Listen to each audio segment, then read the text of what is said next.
So I admit that this is a second take of a video. I did this once real quick before and I realized there was a song on in the background that didn't make any sense. And then I thought, well, that's kind of a good idea. The next song coming up actually had a little bit to do with what I was talking about. I'm sitting in the living room of what is called a mid-century modern house. Yes, it happens to be my house. But I wanted to talk a little bit about mid-centuries. And referencing the song, it's actually The Look of Love. That was a 1960s song, and it's a remake actually by Sergio Mendes and Fergie. And it kind of, in some ways, parallels where I'm coming from with the mid-century.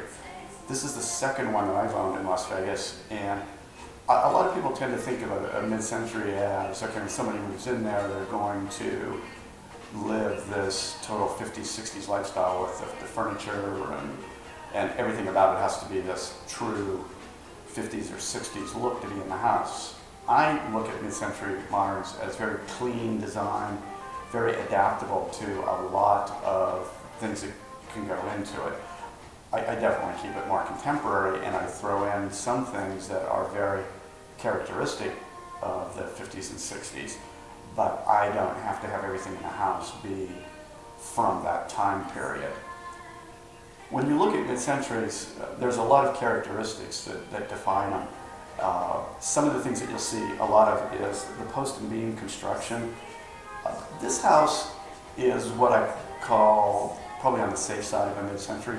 The post and beam construction in here is only visible in the living room. Most mid-centuries will have it throughout the house, in the bedrooms, the entry, living room, dining room, all the way through it. This one only has it visible in the living room. Granted, there are 14-foot ceilings in here, which brings out another characteristic of the mid-century moderns.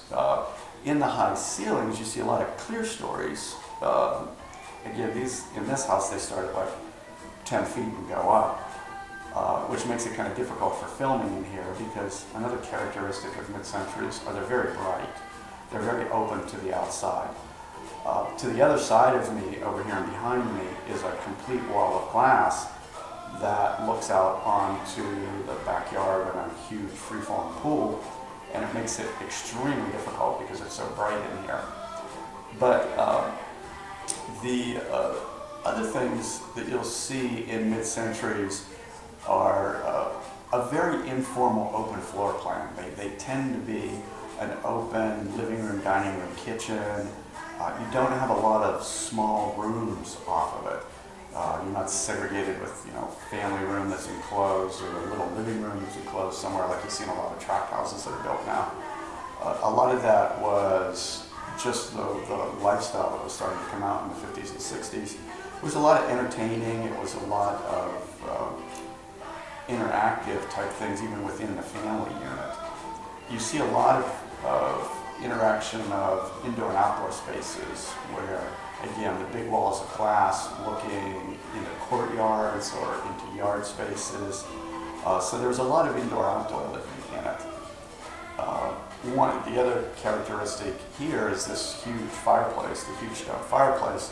This stone gets repeated throughout the house in the entry, on the outside of it. Unfortunately, this mantle that's in here, I realized after I moved in that underneath that is an original copper fluted hood that one of these days I'm going to strip the drywall off the outside of it and try and revert back to the original hood. I've seen the original copper hood in a couple houses around Las Vegas, one of them particularly in the Morelli house that got refurbished a couple years ago. And I would like to bring that back as an original aspect of the house.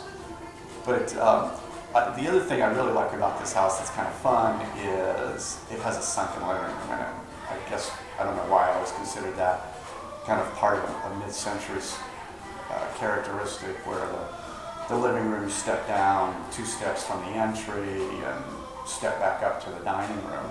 So a lot of the space is defined not through walls and kind of conventional ways, but space is defined with ceiling heights, level changes in the floor.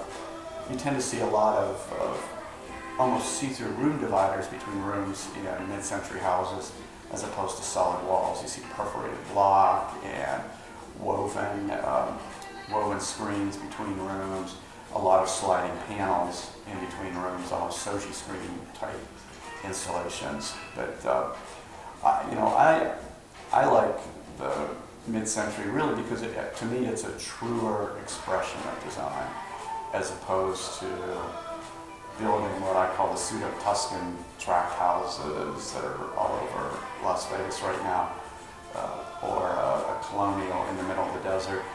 The mid-centuries seem to be a much truer form of design that was available to the general public back when they were built.